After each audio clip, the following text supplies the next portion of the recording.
in times of heightened uncertainty, which definitely explains today, right? Focusing on strategic preparedness, being strategic about your preparedness helps to cultivate not only a physical sense of security, but also a mental calmness. And those are two very important things that you definitely want to try to implement. So we're going to work up a plan here today on how to become better prepared in the next 38 days. Hello, everybody, and welcome to SuttonsDaze. If you're new here, my name is Lisa, and we are all about pantry preparedness. And we are living in a dumpster fire right now. I had to make a list. Okay, so first there's Helena. Thoughts and prayers to everyone impacted by Helene. It's a horrible thing, storms like this, and for whatever reason, people did or did not vacate, and so there are people that did not make it. And my serious sympathies out to everyone being impacted by this. I hope that you and yours are safe. The other things are 38 days until the election. We have the looming dock workers strike, which last I heard last night was a go for sometime next week, the 1st. Yeah, okay, we're going to talk more about that later, so hang with me. We've got literally inflation on everything, potential for civil unrest around the election, right? And then wars popping up literally everywhere around the globe. Everybody is blowing each other up. What the heck is going on? So let's just focus on home. This is where we need to take care of us. This is where we need to get as prepared as we can for anything that will come our way. If you are a person of preparedness, not even a prepper, I'm kind of tired of the whole prepper stigma.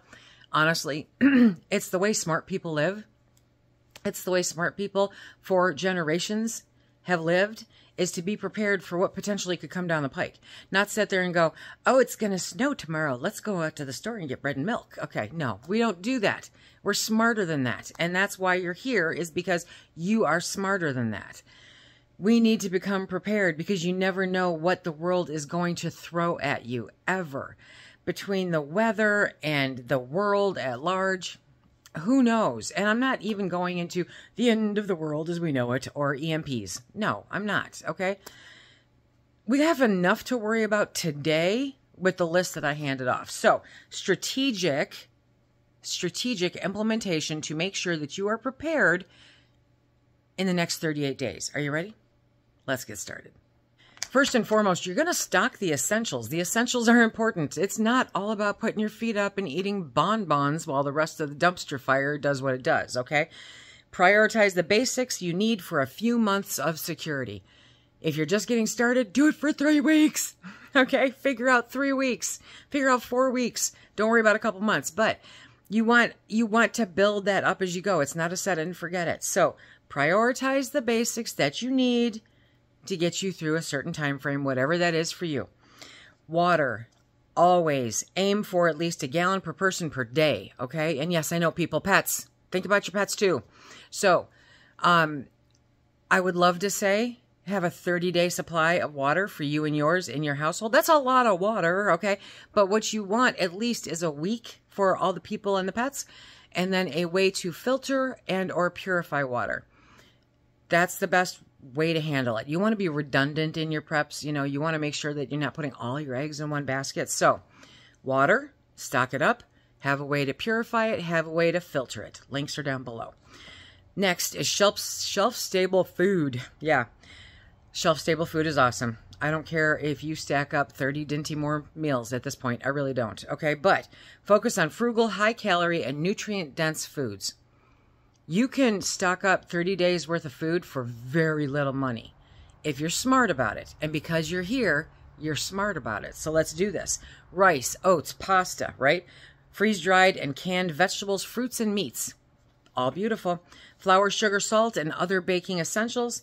Canned soups or stews, meals, you know. We were talking yesterday in the Facebook group about meals in a jar. There's no such thing. It's called stew and soup. There you go. Cooking oils and fats, limited. It doesn't last very long, 6 months, okay? So do a limited supply of those. Long life dairy, like shelf-stable cheese. You know what that is? That's Velveeta. I don't care if you call it cheese or not. And powdered milk, you know, that kind of thing. Okay, and The shelf-stable actual liquid milk is there too. But the powdered milk takes up much less space, much less space. And you can use some of that water that you're stocking up. The next thing is comfort foods, because during a crisis, think about it. Today, we celebrate with food. We mourn with food. We stress with food. We do everything with food, okay? So comfort foods are going to make life just a little bit better. If you hear chaos, it's because Finnegan is running around. So coffee, tea, chocolate, anything that provides a sense of normalcy. For me, that's coffee, okay? I was floating around the interwebs last night, right? And I found coffee bags like tea bags. Yes, I did. They're genius. So you can actually do that. I don't know what kind of shelf life they have, but for, immediate use or coming up use, or, hey, it's hurricane season. Let's, coffee. So yes, coffee. Freeze-dried coffee is your best bet because it doesn't go bad. Next is your emergency food. So you want to look at things like freeze-dried meals that you create, preferably. I'm a Thrive Life consultant. Hit me up if you're interested. I don't believe in the buckets of food. I think that they are carb-laden, sodium-laden, gonna kill you, food-like substances, okay? I like ingredients. So if you're going to dip your toes into the freeze-dried world, please get the ingredients. Please get the chicken. Please get the carrots. Please get the peppers. Please get the mushrooms. Get the ingredients. Make your own meals. It's not hard. And then you just literally use it in place of fresh. It's not difficult. And you want to look at long-term food storage. Things like beans, rice. I have an entire list, okay? So next, number 2. So that, we're going to do this in 38 days. We're doing fast and furious, my friends, okay? So you're going to spend a very little amount of money. You're going to get the best quality that you can get. Number 2 is to focus on health and wellness. No matter what situation you're in, health and wellness, medication. Stock up on at least 90 days worth of your prescription meds if you can get them, okay? And this is going to come into play with what I'm talking about a little bit later. So first aid. Make sure you have a comprehensive first aid kit. I'll put the link down below for mine, including over-the-counter medications, pain relievers, cold meds, that kind of stuff. Include that with that, near that somehow, right? Hygiene, because even in an emergency, you don't want to stink. Stockpile soap, shampoo, toothpaste, feminine hygiene products, disinfecting like hand sanitizer, bleach, that kind of thing. Make sure that you have that done. That's your focus on health and wellness. Number 3, we're going to look at fuel, power, and heat. Remember, 38 days, okay? Alternative power sources. I am not telling you to go out there and get a generator. Somebody actually threw it in the comments that I needed to do more research on generators. Well, probably. However, they were wrong with their point. Number 1, if you can get a propane generator, get a propane generator. It's dual fuel is what you're looking for, okay? And you can keep propane around for a very, very, very long time, and it doesn't go bad. Gas has a limited shelf life, and gas is very, very expensive. So if you can get a dual fuel, then you have the way to go off either or. I have yet to hear of anybody successfully running a solar generator during a hurricane. Could just be me. But, I mean, let's think about this. I love the concept of solar. I live in northern Michigan, where they highly recommend that you take extra vitamin D 6 months out of the year because we don't get enough sun. If we don't get enough sun for us, I'm sure as heck not getting enough for a generator. Okay, so use your noggin. Use your noggin. There's the, oh, I wish I could. Yeah, no. Do what you know works, okay? So solar generators, power banks, and solar chargers, that kind of thing. Have them available, have them around, have them charged up and ready to rock and roll. Fuel, stock up on fuel for your car. You can't stock up on it, but have a full couple, gas cans. And for your generator, that's why I like dual fuel, because if I run out of propane, I can flick a switch and I'm over to regular gas, or vice versa. But propane lasts the longest. Heating, if you are in a cold climate like we are, it was 47 degrees when I went out walking this morning. You want to make sure that you have extra blankets, warm clothes, backup heating sources like propane or wood. Mr. Buddy has at least one heater that you can use indoor safely. So check it out. I will put that link down below too. you want to make sure that you are covered. And even if you don't live in a cold climate, if you get wet because, say, I don't know, tropical storm blows through, you're going to want some way to stay warm. Okay, so make sure you have those things around. Number 4, household security needs. Yeah. Home defense is right up there with that. So home security systems, personal defense tools, everything from to bug spray. You know what I mean? That they're in place. Know how to use them. Know how it's legal to use them, including bug spray. Okay. And you want to keep cash on hand because inflation and banking disruptions can make access to money unpredictable, in case you hadn't noticed.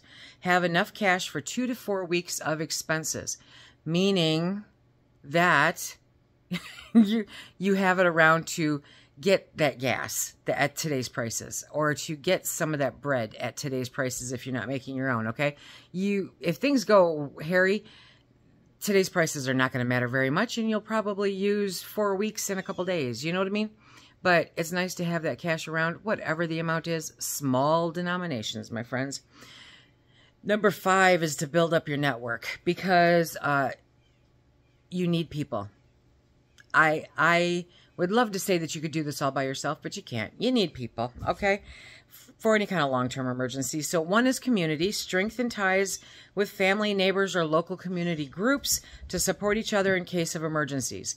You know, I've said it before, if you want to find your people, you have to people. You have to people in order to find your people. Yes. Go to the library, go to meetings for stuff that interests you, go to classes for stuff that interests you. You have 38 days. Rock on. You can do it.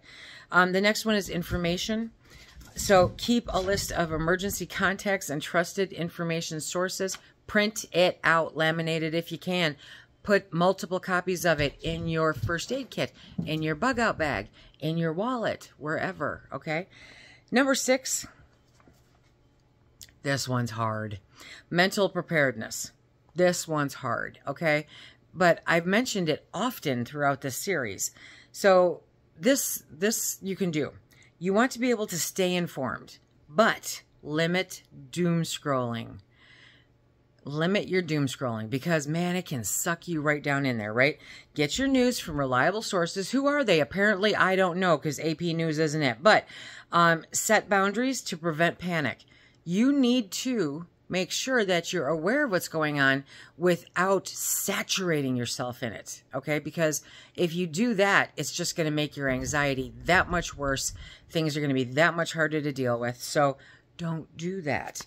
The next one is really your mindset, and this is up to you, okay? Focus on what you can control. Let me repeat that for the people in the back of the room.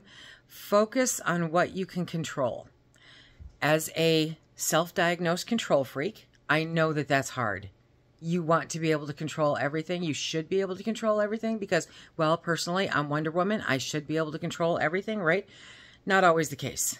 And so sometimes you have to be able to step back and go, that is out of my control. This is me. This is what I can control. And everything beyond that circle is out of my control. It's a really hard lesson to learn. It is. Meditation, breathing exercises, journaling, okay, can help you maintain a sense of calm. They help. Are they going to fix everything? No, but they do help. And you have to look at, sometimes you have to look at that diagram, that circle, or that dot inside of a circle. You're the dot. Inside of the circle is what you can control. Everything outside of that circle is what you can't control. And I guarantee you 90% of your world is outside of that circle. So coming to that realization, it's painful. I'm not a professional at it by any stretch of the imagination. Number 7, we're going to lead right into that.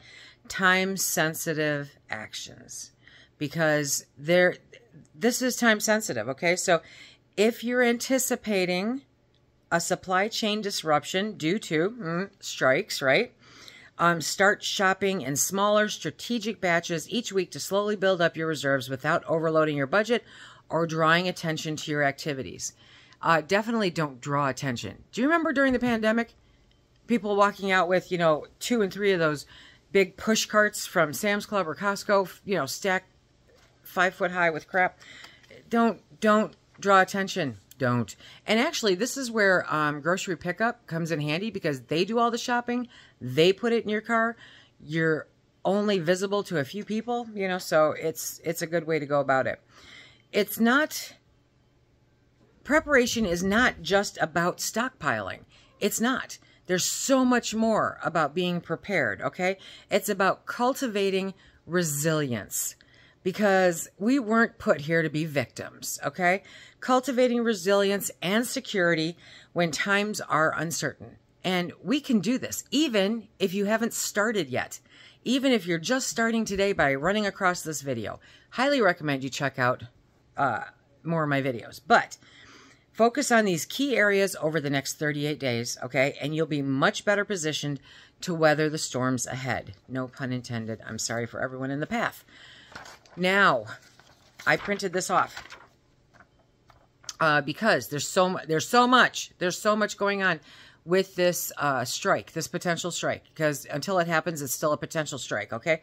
What impact could it have? And I need you guys to be aware of this, because there's a serious part of this. There really is. The ports that could close in a strike handle more than 68% of all containered exports in the U.S. and roughly 56% of containerized imports. 56%, okay? According to industry data. So even a short strike would cause a pretty significant disruption, right? In regional trade flows. One analysis estimated that could cost the U.S. economy as much as $5 billion a day. Yeah. Okay. For example, heavier traffic is likely at key points around the nation as freight is diverted to West Coast ports. So the good news is that it notes later on in this that companies that have kind of been watching this are taking precautions and rerouting the stuff that they're sending in or the stuff that they're sending out over to the West Coast. What does this do? This puts extra burden on the West Coast. It is literally the entire East Coast that they're talking about with this, right? Although West Coast terminals could absorb some cargo diverted from Eastern ports, they couldn't handle it all, nor could the U.S. rail system, say experts. So this it's not a fix. It's not a fix. It's definitely a first come, first serve kind of thing. Should a strike persist longer than a month or so, some companies could face shortages of parts and other inputs. This is where it gets scary for me. The auto and pharmaceutical industries, which maintain lean inventories, could be particularly affected. Auto and pharmaceutical. Why? Because for some reason, the U.S. can't dig their head out of their back end, and most of our pharmaceuticals are made out of the country. Yes. Exports of cars and other products that are moved through the East Coast could be impacted. The pharmaceutical part just boggles my mind. In addition, a strike could hamper shipments of products such as bananas. So what? Okay, but bananas, manufacturing components, and plywood. That sucks. Interrupting the flow both of consumer goods and industrial parts for factories. Fresh meat and other refrigerated food could spoil, resulting in shortages and increased prices. So, okay, I have a real issue with fresh meat coming to the country when it should be produced in the country. We should be producing. We have the ability to produce all of our own meats. There's no reason for us to be importing meats ever. So I just don't. Yeah. So if these get held up, if the strike goes on, it could hold these up. Literally, the bananas, okay, and the fresh produce and the meat could literally go bad in the containers, which means a huge hole in distribution, which means supply and demand, everything will go up. Everything will go up, okay? Eggs are already up because the flu is flying through bird kingdom again. So it just, not only would there be shortages, but when it was available, the prices would be higher because for some reason, we're allowing our meat to be raised and butchered and processed outside of the country. Yeah. By contrast, however, consumers probably wouldn't notice shortages of store goods during the holiday shopping season. God forbid we mess with Christmas, okay? And most products are already housed in warehouses after being transported ahead. Many retailers have already taken steps to mitigate the potential impact of a strike by bringing in products earlier or shifting products to the West Coast. Still, given the complexity and interconnectedness of global supply chains, even a minor disruption would have a negative impact and cause delays at a critical time for both retailers and consumers. If a strike were deemed to threaten national health or safety, okay, that's the only way, under the Taft-Hartley Act, the president could seek a court order for an 80-day cooling-off period so that they couldn't strike. They just have to cool off. That has never been enacted. That was not what was enacted with the railroad strike. So that's never been enacted. And we can hope that it doesn't have to be so this time. This is a hot mess.